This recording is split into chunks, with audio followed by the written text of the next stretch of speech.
Welcome to Naturally Vita. I'm Avita and today is all about Indian cuisine. India has many regions, all with their unique, delicious, and important cuisine. I've chosen a handful of my favorites to share with you today. First on the menu, ghee, as it's the foundation for many of our recipes, aloo samosas, garlic naan, chicken makhani or buttered chicken, Palak Paneer, Hyderabadi-Style Mutton Biryani, and for dessert, Gulab Jamun.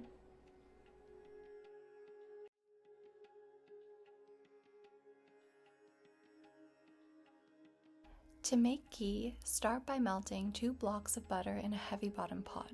There's 2 ways of making ghee, an active and a passive way. This is the passive way. It's where you allow the milk solids, those white clouds, to sink rather than removing it. See how you can see the bottom of the pot now? That's when you know the ghee is done. You'll strain, bottle it up, and at room temperature it'll be solid. Next we'll make aloo samosas. Aloo means potato. In a bowl, combine flour, salt, ajwain, and your lovely ghee. This step's important. Combine to form a crumbly texture before adding water. This helps make the dough flaky and tender. Little by little, add water and combine to form a dough. Once the dough is formed, drizzle a little bit of avocado oil, cover, and allow to rest while we get started on the filling. For the filling, we're going to boil potatoes with the skin on. Then we're going to roughly chop. We're going to prepare the filling, which will be green chilies, frozen peas, and a bunch of spices. The spices, the recipes I should say, are all found on naturallyvita.com.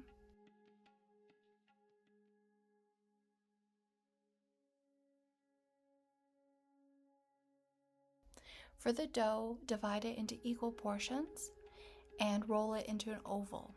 Cut each oval in half and form a cone. Make sure it's sealed well and fill it with the potato mixture. It's important to seal the sides and the bottom, just to ensure that the samosa stays intact while frying.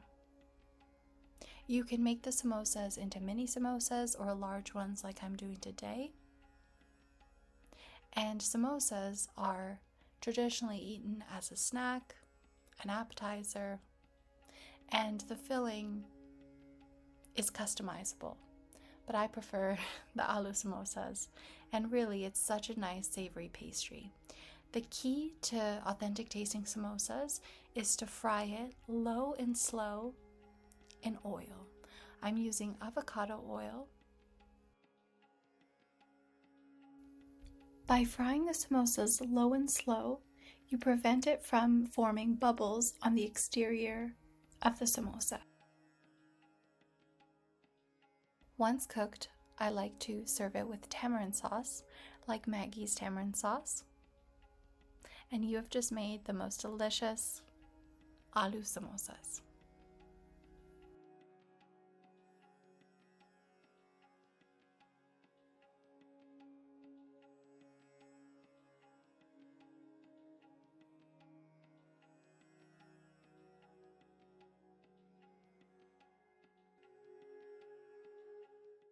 Next, we'll make garlic naan. Traditionally, naan is made with simple ingredients in a tandoor, which is a clay oven. This recipe is adapted for the home kitchen to cook on the stovetop or in the oven. So there are additional ingredients to help this dough rise.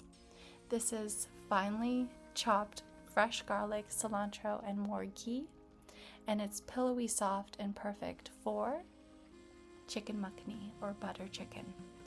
You'll want to make the garam masala, and now we'll marinate the chicken thighs with yogurt, cumin, coriander, salt, pepper, freshly grated ginger and garlic, lime juice, Kashmiri red chili powder, and cayenne powder. Mix, marinate, and refrigerate for a few hours or overnight. To cook, line a baking tray, add the avocado oil, the chicken, and bake until 75% cooked.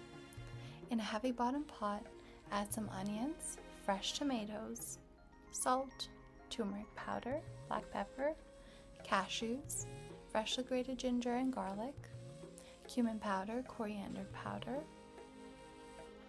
and cook until softened. Add it to a blender and blend it until smooth. Dice your chicken, add your chicken and the sauce base back into the pot, along with the juices of the chicken and extra water. Add butter, add your garam masala, add crushed kasuri methi, which is fenugreek leaves. This is what will set your butter chicken apart and will allow it to taste like authentic butter chicken. It has a very distinct flavor, which is quintessential for authentic butter chicken. Add 35% cream. I add extra. I love butter chicken sauce. I love it to be saucy, and by the time you serve it, it will have thickened. Next is Hyderabadi Mutton Biryani. We'll need goat meat, preferably with bones, fresh garlic, ginger, Greek yogurt, ground cumin, coriander, salt, and pepper. Mix, marinate, and refrigerate. We'll then want to fry some onions and set aside. Saute the meat in avocado oil, adding a little bit of water to form a gravy. We'll also add garam masala, and the meat will be 75% cooked. We'll then want to wash our rice. We'll use basmati rice. And we'll need to parboil the rice. We can parboil it with some aromatics like chilies, cardamom, bay leaf, star anise. And now we'll assemble. In a heavy bottom pot, add the majority of the gravy with a third of the meat. Add a layer of the parboiled rice. Add fried onions, finely chopped mint and cilantro, and repeat. So that'll be goat meat,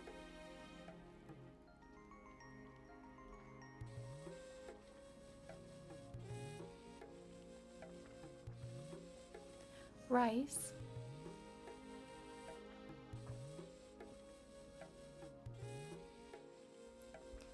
fried onions, mint and cilantro,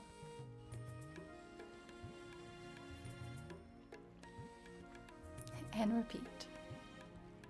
For the top layer of rice, we'll want to infuse saffron with warm milk and drizzle it on top. It gives the biryani the signature golden color and flavor, and we'll top it with ghee as well. Cover with a tight-fitting lid and allow it to cook slowly, either on the stovetop or in the oven, for approximately an hour to an hour and a half. This allows all the flavors to meld together. To serve, I like to add it to a platter, and this is crispy shallots. Top the biryani generously with crispy shallots, and if you look to the left, that's raita. It's a mint raita, which is a yogurt-based sauce that pairs beautifully with biryani. Drizzle some melted ghee, and your biryani is ready to serve. The meat will be tender, and of course you can have bigger chunks of meat. You can also make it with lamb or chicken, fish, or egg, but I like goat biryani, and I like the pieces a little smaller, but it's just personal preference. Next, we'll make Palak Paneer. We'll need to blanch the spinach and saute green chilies, onion, fresh tomatoes, and garlic. We'll add salt and turmeric. We'll blend the spinach and the vegetables separately. Add it back into the pot with coriander and cumin. We'll add the paneer, which is an Indian cottage cheese, garam masala, kasuri methi, and a little bit of cream.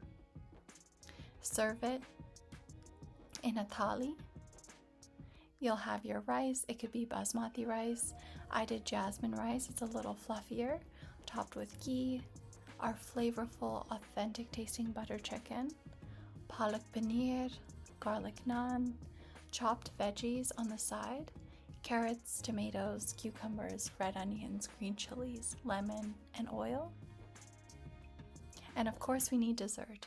It'll be Gulab Jamun today. We'll make a sugar syrup.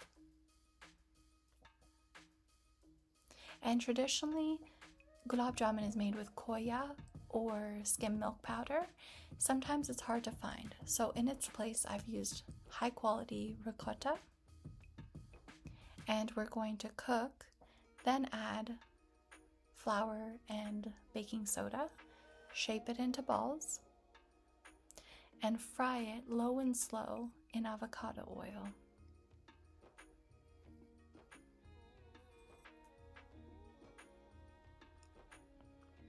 Once cooked, we'll add it to the sugar syrup and refrigerate, preferably overnight.